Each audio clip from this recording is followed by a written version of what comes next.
So ayan guys, yan po ng aking service van. Actually dalawa yan. Pero yung isa nasa shop.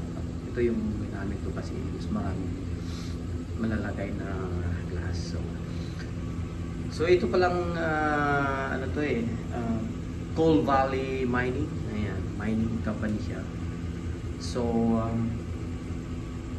ako ang nagsiservice dito tuwing meron silang kailangan palitan na glass, equipment nila or pickup trucks. Ako ang pupunta dito kasi ako yung naka-training dito.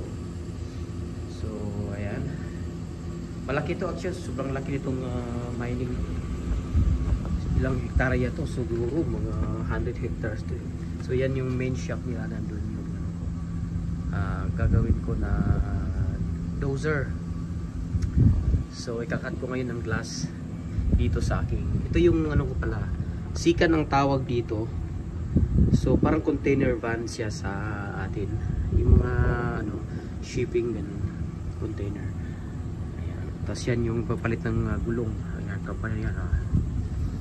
So ito naman yung loob ng aking van. Meron siyang saksakan na 120 volts. Pwede kang mag-ano dyan, magamit ng vacuum, grinder, or ano pa. Tapos ito yung rack ng aking sa loob ng van.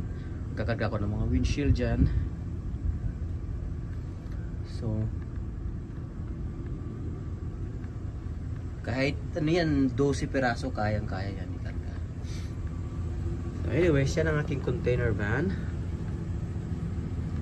So pasok na tayo sa loob guys. So ito yung loob ng aking container van. Napakaliit lang siya. Ayan. Ayan yung mga pinag-cut ko ng mga glass. So ito yung table, cutting table. Tapos may light siya. Kompleto siya dito. Actually may heater pa yan, oh. Ayun, oh, dun sa dulo. Tapos ito yung aking glass rack. Dito nag-imbak ako dito ng mga glass para sa aking gagawin. Tapos may mga frame na ako dito. Yan, so ito yung ikakat ko ngayon, nabasag siya. Yan, sobrang laki. Di ba lang kung anong tumama. Yan. So ikakat niya ngayon. Ayan po yung heater. Kasi pag winter time guys, yan, maingay kasi paganahin sana natin kasi maingay. Ayan o, maingay nga lang. Pero hindi ko kailangan ng heater ngayon, gawa ng mainit naman sa labas. Ano lang, positive 4 or 5 ganyan. So hindi ko kailangan ng heater. Pag talagang malamig na malamig, as in winter, lalo pag nag-i-snow, dito ako, lagi ako dito nagkakat kasi may heater, walang hindi mahangin. Ni-request ko to 8 years ago kasi hindi ko kayang mag-cut ng glass sa labas, sobrang lamig. Malaki ang chance na mababasag ko yung mga glass. So alright, so ayan, magkakat na tayo guys.